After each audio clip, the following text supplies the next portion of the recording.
Sex s kondomem je jako? To zde je první. Já nevím. To je jako lízat med přes skleničku. No, k tomu není co dodat. Koho nejraději hladíš? Pěknou ženu. Kozy. Koho? Jo, kozy, to je pravda. Sex se psem, kočkou nebo veverkou? Ne, nikdy v životě. No, ale technicky je to dost náročný, ale ne, ani jsem to neskoušel teda. Nikdy nedošlo k dotyku sliznic. Kde se nachází bod G? Neexistuje, já jsem četl na internetu, že to bohužel neexistuje. A já takový roky, no, nechme to být, pojďme dál.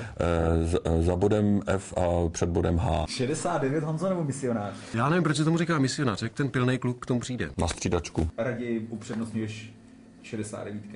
Je to jedno, hlavně, aby polikala semeno. A to máme do toho. To se bude vysílat? To bude do televize? No a doufám. Taky doufám. První sex jsme se ptali. Někde kolem 25. No, jsem si rád počkal. A vyplatilo se. Mně bylo 16. Kecáš. Vaše hlavní role v erotickém filmu se jmenuje Pohlavní loudil. Bruno Lišpič. Sexuální představa. Pokoj v hotelu, přivážou mě, pokoušejí 6 jazyků na mým ptáku, koulí hřiti a tak dál. To nevysílatelný, no. Ale to je taková je otázka. Já jsem snad lhát, nebo co?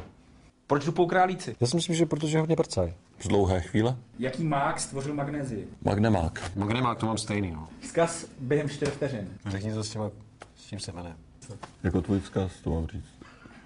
Jako, že? Jak by to znělo? Si to nebudu představit.